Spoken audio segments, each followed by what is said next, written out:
Don't forget to like, follow, subscribe, and turn on notifications so that you will receive alerts when there are new episodes. Go get it. That's what I tell them. I've been grinding for so long, I wake up and chase my goals. I go out and I go get it. How to code, that's all I know. I don't succeed, then I don't breathe. Success, what does it mean? If I conquer all my goals, then I'm living out my dream. Dig deep, go out and get it. Success Chronicles. Compete until it's finished. Success Chronicles. Go take care of your business. Success Chronicles. It's deeper than just winning. Success Chronicles. Hey, what's up, everybody? This is Chip Baker coming to you with another episode of the Success Chronicles. And I am really excited about this one. We have Mr. Flippen on with us. Great man. It's been blessed and fortunate to achieve some really neat things throughout his life and make a positive impact in the lives of many. And so first, I just want to say thanks so much for taking the time to hang out on the Success Chronicles. So we'll dive into it. I know off air we talked a little bit about your background and your journey, but if you don't mind sharing with the audience, a little bit about who you are and what it is you do. Yeah, well, Chip, first, listen, thanks, man, for having me on, and far more important than me being on a podcast with you, I really do want to thank you for what you do in education. I mean, you were touching tons of kids, and I'm a raving fan of educators, and so take them out of my life, and I'm ignorant and unemployable. I mean, it'd be a whole different world. So, Yes, sir. So what are you asking me? Let's get going. Yeah, so if you don't mind, just kind of tell the audience a little bit about your background, some of the things that you've been blessed to achieve and up until now. Well, I grew up in a small town in Orange, Texas, and had great friends, and I spent time between there and our family ranch out at Albany, Texas, but great friendships, difficult home life, very difficult. Professional family, lots of secrets, but not a good student. Oh my gosh, Chip, I'm embarrassed to even tell you about it. But, everybody asked where I graduated in high school, and I said, Orange, and said I was fourth in my class, and they're like, that's impressive. But then I have to acknowledge it was fourth from the bottom, and so we kind of skip over that. And no, don't even think about it. There were more than 5 people in my class. I wasn't number 2 in a small class. But, got into Stephen F. Austin on probation and was able to achieve that award 5 separate times. And, Dean Sanford, I'll never forget him, boy. I'll tell you, the last time I saw him, he's like, Flip, you better really get your act together, buddy. This is our last visit. And I got into A&M on a mistake, which I know sounds crazy, but I got the transcripts to prove it. And it's funny, after I got past the math stuff, because I have a learning disability, and boy, I tell you, learning was just wonderful for me. And I'm grateful for the teachers that, supported me and helped me and didn't mock me through that process when they could have easily put me over in a special ed class without any trouble. Yes. But, and career-wise, I got out of graduate school and I was going to Africa to work on a project with Louis Leakey, but I'd been working on what's called the NC90 project, and I started working with a lot of young people, and of course, young, I mean, my gosh, I was the very wise age of 23. And, but so I decided to open a free nonprofit outpatient clinic. And that's what I did, providing, psychotherapy services, clinical services, and to street kids, gang kids, throwaway kids. And over the next years, we grew that up to a very, very large clinic and family life counseling. And it's the largest free outpatient clinic west of the Mississippi. And then, we were seeing more and more kids that They just didn't. I mean, what was going on at home wasn't working for them, Chip. It just wasn't working. Mm-hmm. And so we put together and built a 500-acre residential treatment center, Steel Creek Boys Ranch, which is still very operational today. And today it's called Steel Creek Ranch. And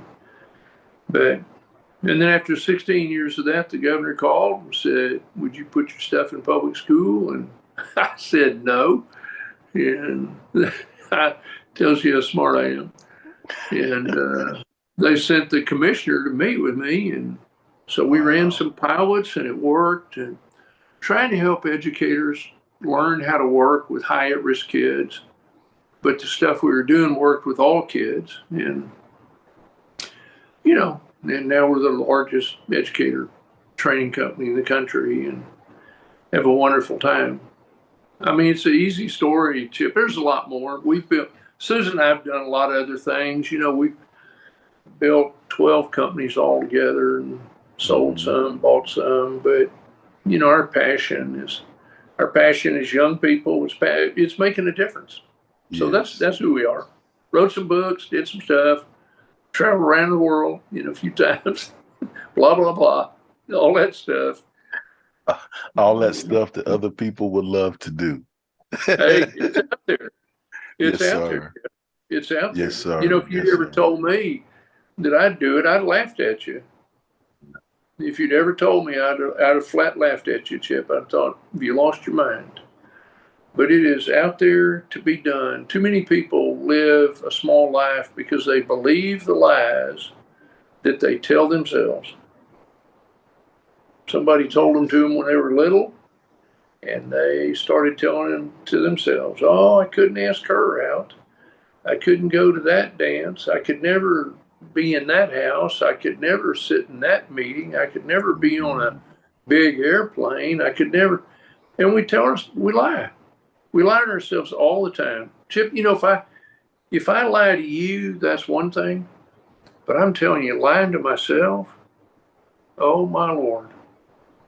And nobody's going to fix that. I got to fix that. I love that, man. It's so What are you true. thinking? Tell me what you're thinking. I think I'm thinking lots. I think first thing, it makes me think of unlearning the lies.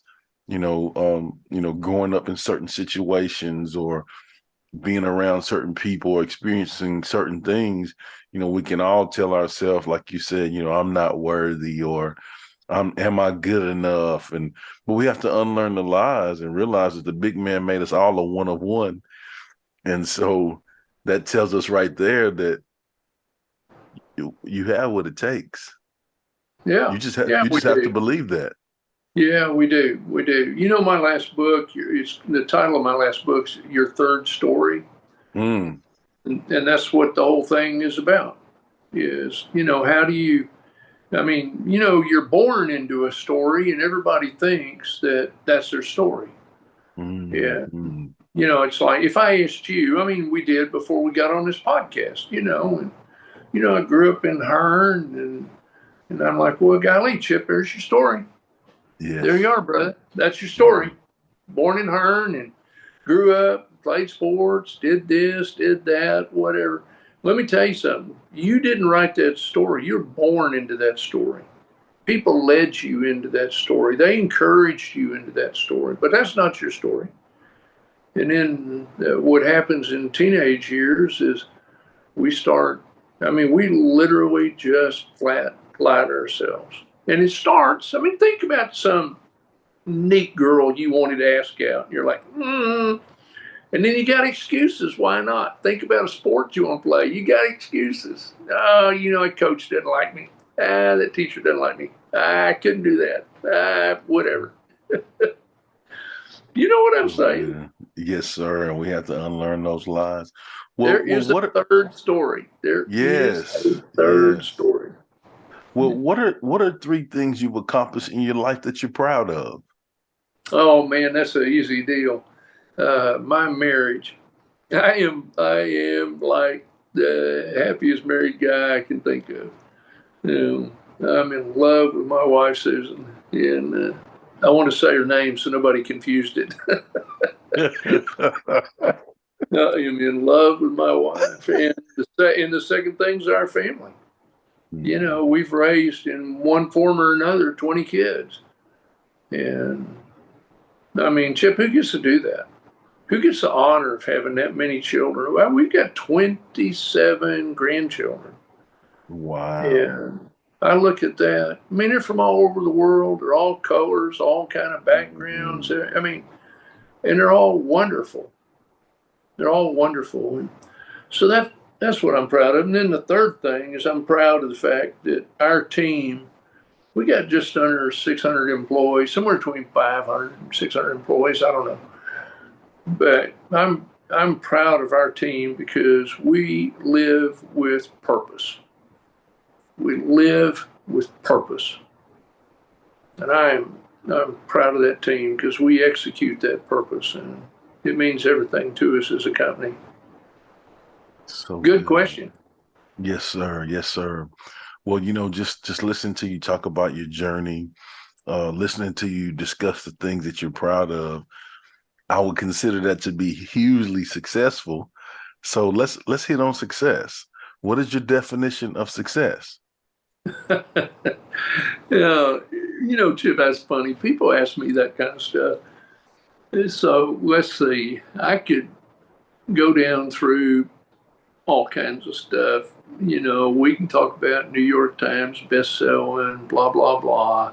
I mean, companies, revenues, turnover, all that kind of stuff. You know what I'm Hmm. proud of? I'm proud of the fact that my children are good spouses and wonderful parents. If you want to ask me what I am most proud of, I am proud of my children. Susan and I have done a wonderful job. And so if you say, how would you define success? Our kids have been very successful. And yeah, they've got great careers and stuff. But our definition is you are a wonderful spouse and a phenomenal parent. And that's it. So good. That is it. Well, what I'd like to do now, I was gonna say, now to the fun part, but it's all been fun for me. But what I'd like to do is just kind of throw maybe three or four phrases or words at you. If you don't mind, just talk about what comes to mind or what comes to heart Yeah, when you hear these words. You okay with that? sure. Let's go. All right. So the first one is living and learning. Hmm. Yeah. So the first word pops in my mind. Now you got to remember I'm a shrink, so so word association's pretty easy. Living and learning. Chip, let me tell you, first thing pops in my mind is brokenness. Mm. It is brokenness. I have never met a person who has had any depth of character who has not been broken. Oh, that's Their so good. hearts are broken, and then it depends on what is broken over. So living and learning, I'm telling you, I've had my greatest lessons have come through the most painful times in my whole life. And I'm telling you, I don't wish it on anybody. I wouldn't wish any of that on you, but I'm telling you, Chip, you will never well, I know a little bit about you. I can tell you would not be who you were if you had not had some serious brokenness in your life. So And true. so there you are, living and learning and brokenness. And you want to be a learner and grow and be deep, your heart's going to get broken and you're going to recover.